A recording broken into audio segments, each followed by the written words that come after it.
Hi Suki families, மணி இப்போ 10 ஆச்சுங்க. எங்கே போகிறேன் தானே பார்க்குறீங்க, வாங்க காட்டுறேன். ஒன்றும் இல்லைங்க, சும்மா வெளில போகலான்னு சொல்லிட்டு தான் மோகன் பைக் எடுத்துகிட்டு கிளம்புறேன் அப்படின்னு சொல்லிட்டு இருந்தாங்க. ஸோ அதுக்குள்ளார எங்கள் மாமியாரும் வந்து நேஹாவுக்கு சமைச்சிட்டு இருந்தாங்க நைட்டு டின்னருக்கு. ஸோ நாங்கள் அந்த கேப்பில் போய் கல்மீன் சாப்பிட்றதுக்காக தான் கிளம்புனேன். மோகன் இந்த பைக்கில் வரியான்னு கேட்டாங்க. ஐயோ என்னால் முடியாதுப்பா, நம்ம சின்ன பைக்கில் நார்மல் பைக்லேயே போய்க்கலாம் அப்படின்னு சொல்லிட்டேன். ஸோ அதனால் நாங்கள் 2 பேருமே வந்து எங்கள் நார்மலோட ஸ்ப்ளெண்டர் பைக்கில் எடுத்து கிளம்பிட்டோங்க.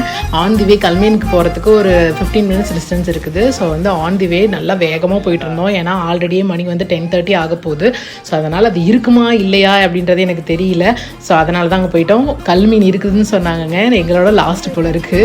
அதுக்கப்புறமேட்டு லாஸ்ட் டைம் சின்ன மீன் சாப்பிட்டது நல்லா இருந்ததுனால அதையே போட சொல்லியிருந்தேன். சூப்பர் டேஸ்ட் இருக்குங்க. அதில் மசாலா என்ன தான் போடுறாங்கன்னு தெரியல, அவ்வளோ டேஸ்ட்டு. ஸோ 2 பேரும் வெயிட் பண்ணிக்கிட்டு இருந்தோம். வெயிட்டிங்குள்ளார எனக்கு பசி தாங்க முடியலங்க. ஏன்னா நான் மார்னிங் சாப்பிட்டது. ஸோ வந்து கொஞ்சம் கிரேவிங்காக இருந்ததுனால சாப்பிடாம வெயிட் பண்ணிட்டு இருந்தேன். ஸோ அதுக்குள்ளே 2 பணியாரம் மட்டும் வாங்கி சாப்பிட்டேன். 3 பணியாரம் சாப்பிட்டுட்டு அதுக்குள்ள மீனும் ரெடி ஆகிடுச்சுங்க. இந்த மசாலா என்ன மசாலான்னு ஆண்டு வேலை அந்த அக்கா கேட்டிருந்தாங்க. அவங்க நிறைய வந்து செலவுலாம் வச்சு அரைப்போம் அப்படின்னு சொல்லிட்டு இருந்தாங்க. ஆனால் எனக்கு அவ்வளோவா அண்டர்ஸ்டாண்ட் ஆகலை.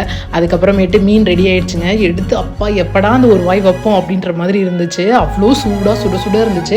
ஆக்சுவலாக ஃபஸ்ட்டு வாழையில வச்சுட்டு இருந்தாங்க. பட் இப்போ தான் அந்த ஃபாயில் பேப்பர் விற்க ஆரம்பிச்சிட்டாங்க. ஸோ வந்து சீரியஸ்லி சொல்கிறேன், செம்ம டேஸ்ட்டுங்க. நம்ம வீட்டில் செஞ்சாலும் கல்மீன் இவ்வளோ டேஸ்ட்டாக வருதான்னு எனக்கு தெரியல. ஆனால் இவங்க போடுற மசாலா தாங்க ஏதாவது ஒரு இருக்குது, அவ்வளோ டேஸ்ட்டாக இருந்துச்சு. ஸோ மோகனுக்கு ஏன் சாப்பிட்லன்னு சொல்லிட்டு நீங்கள் கவலைப்படாதீங்க. மோகன் ஆல்ரெடி வந்து ஃபுல் கட்டிட்டாங்க பிரியாணி என்னை விட்டுட்டு போயிட்டு சேலமில்.